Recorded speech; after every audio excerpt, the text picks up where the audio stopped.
ఆరోగ్యశ్రీ, ఉచిత విద్యుత్ లాంటి పలు పథకాలు దివంగత సీఎం వైఎస్ రాజశేఖర రెడ్డి నిర్వహించిన ప్రజా ప్రస్థానం పాదయాత్ర నుంచి పుట్టినవేనని ఏపీసీసీ అధ్యక్షురాలు వైఎస్ షర్మిల అన్నారు. ప్రజల కష్టాలను ఆయన చూశారని చెప్పారు. వైఎస్ఆర్ పోరాటానికి కొనసాగింపుగా పేదల పక్షాన నిలబడేందుకు తాను వచ్చానన్నారు. శ్రీకాకుళం జిల్లా పర్యటనలో భాగంగా ఇచ్చాపురంలో ప్రజా ప్రస్థానం విజయ స్తూపాన్ని ఆమె సందర్శించి నివాళులర్పించారు. అనంతరం స్థానిక నేతలు, కార్యకర్తలను ఉద్దేశించి మాట్లాడారు. వైఎస్ఆర్ పాదయాత్ర ఇచ్చాపురంలోనే ముగిసిందని, ప్రజల కష్టాలను చూసి ఆయన ఒక్క అవకాశం అడిగారని గుర్తు చేశారు. ప్రజలు ఇచ్చిన అవకాశంతో సీఎం అయ్యాక 46 లక్షల మందికి పక్కా ఇళ్లు కట్టించారని తెలిపారు షర్మిల. ఆంధ్ర రాష్ట్ర ప్రజల మేలు కోసం ఇదే ఇచ్చాపురం నుంచి తన ప్రస్థానం మొదలైందని షర్మిల అభిప్రాయపడ్డారు. దీన్ని ప్రజలు ఆశీర్వదించాలని కోరారు. కాంగ్రెస్ పార్టీ తరపున పథకాలన్నీ వైఎస్ఆర్ అమలు చేశారని చెప్పారు. వైఎస్ఆర్కి కాంగ్రెస్ ఎంత బలమో కాంగ్రెస్కి వైఎస్ఆర్ అంతే బలమన్నారు. రాజశేఖర రెడ్డిని అవమానించిన పార్టీ అని కొందరు విమర్శలు చేస్తున్నారని, ఆ విమర్శల్లో నిజాలు లేవని తేల్చి చెప్పారు. వైఎస్ఆర్ అంటే ఇప్పటికీ పార్టీ అధిష్టానానికి అభిమానం ఉందని, ఆ విషయాన్ని స్వయంగా సోనియా గాంధీయే తనకు చెప్పినట్లు షర్మిల వెల్లడించారు.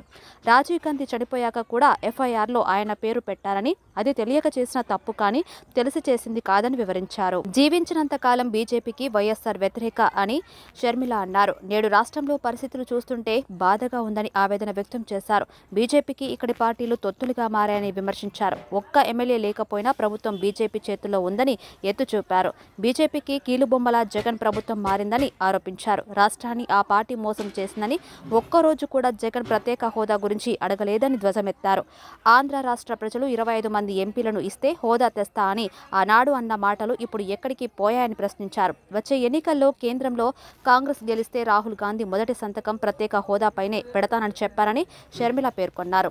ఆంధ్ర రాష్ట్రం గురించి ఆలోచించే పార్టీ కాంగ్రెస్ అని, వైఎస్ఆర్ ఆశయాలను అందరం బతికిద్దామని షర్మిల పిలుపునిచ్చారు. తమను ఎస్టీ జాబితాలో చేర్చాలంటూ బెంతోరియా ప్రతినిధులు షర్మిలకు వినతి పత్రం అందజేశారు. ఇచ్చాపురం నియోజకవర్గంలోని 4 మండలాలతో పాటు మెలియపుట్టిలో తమ సామాజిక వర్గం ఉందని తెలిపారు. కులం పరంగా ఎలాంటి గుర్తింపునకు నోచుకోవడం లేదని ఆవేదన వ్యక్తం చేశారు. చదువు, ఉద్యోగాలకు అర్హత పొందేలా సమగ్ర ధృవీకరణ పత్రాలు జారీ చేశారని, వైకాపా ప్రభుత్వం గత ఏడాది జనవరి 30 నుంచి వాటిని నిలిపివేసిందని షర్మిల దృష్టికి తీసుకెళ్లారు. వాటిని పునరుద్ధరించేలా ప్రభుత్వంపై ఒత్తిడి తీసుకొచ్చి తమకు న్యాయం చేయాలని కోరారు.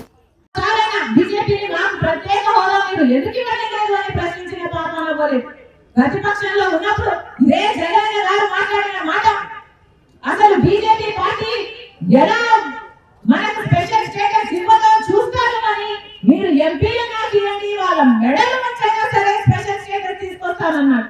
మరి ఏమైంది జగన్ గారు అని అడుగుతున్నా. సమాధానం చెప్పాల్సిన అవసరం ఉంది.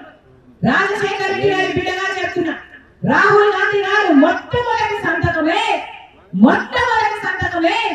ఆంధ్రప్రదేశ్ లోని ప్రత్యేక హోదా కోసం పెట్టానన్నాడు. ప్రధానమంత్రి అయిన తర్వాత ఆయన మనసులో ఎంత బలంగా ఆంధ్రప్రదేశ్ కు స్పెషల్ స్టేటస్ రావాలి అన్న కోరిక లేకపోతే మొట్టమొదటి సంతకం పెట్టానంటాడు. ఆలోచన చేయండి. నిజానికి ఆంధ్రప్రదేశ్ రాష్ట్ర మేలు కోరుకుంటున్నది ఏకైక పార్టీ కాంగ్రెస్ పార్టీ. రాజశేఖర రెడ్డి గారి ఆఖరి కోరిక కూడా ఆ రాహుల్ గాంధీ గారిని ప్రధానమంత్రిని చేయాలి అని. మనసు పెట్టి ఆలోచన చేయండి. రాజశేఖర రెడ్డి బిడ్డను ఆశీర్వదించండి. రాజశేఖర రెడ్డి గారి ఆశయాల కోసం నాతో చేయి కలపండి. మళ్ళీ రాజశేఖర రెడ్డి గారి సిద్ధాంతాలు రాజశేఖర రెడ్డి బిడ్డ శిరస్సు వంచి చేతులు జోడించి ప్రతి ఒక్కరికి మనస్ఫూర్తిగా వేడుకుంటుంది.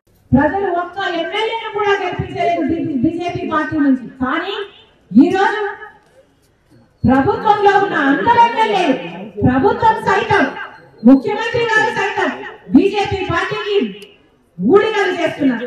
బీజేపీ పార్టీకి బానిసలైపోయారు. ఆంధ్ర రాష్ట్ర ప్రజలను కూడా బీజేపీ పార్టీకి బానిసలు చేయాలన్న ప్రయత్నం చేస్తున్నారు. ఒక్క విషయంలో కూడా బీజేపీ పార్టీకి వ్యతిరేకించలేదు. మొత్తం ఎంతమంది ఎంపీలున్నా 25 ఎంపీలుంటే మొత్తం 25 ఎంపీలు ఈ రోజు బీజేపీ పార్టీకే ఊడిగలు చేస్తున్నారు. బీజేపీ పార్టీకే బానిసలయ్యారు. ఆలోచన చేయండి. ఆంధ్ర రాష్ట్ర ప్రజలు కనీసం ఒక్క ఎంపీనైనా బీజేపీ పార్టీ నుంచి గెలిపించారా? అలాంటివి ఈ రోజు 25 మంది ఎంపీలు, ఇంకొక 6 మంది రాజ్యసభ ఎంపీలు, మొత్తం అందరూ బీజేపీ పార్టీకే బానిసలయ్యారు కదా. ఆంధ్ర రాష్ట్ర ప్రజలు తృణీకరించిన బీజేపీ పార్టీని ఈ రోజు బీజేపీ పార్టీ ఆంధ్ర రాష్ట్రాన్ని ఏలేస్తుంది. ఆంధ్ర రాష్ట్రం ఈ రోజు బీజేపీ పార్టీ వశమైపోయింది. అయిపోయింది. వాస్తవం కాదా? ఆంధ్ర రాష్ట్ర ప్రజలు ఒక్క ఓటు వేయకపోయినా బీజేపీకి ఈ రోజు బీజేపీ రాజ్యం వెళ్తుంది ఆంధ్ర రాష్ట్రం.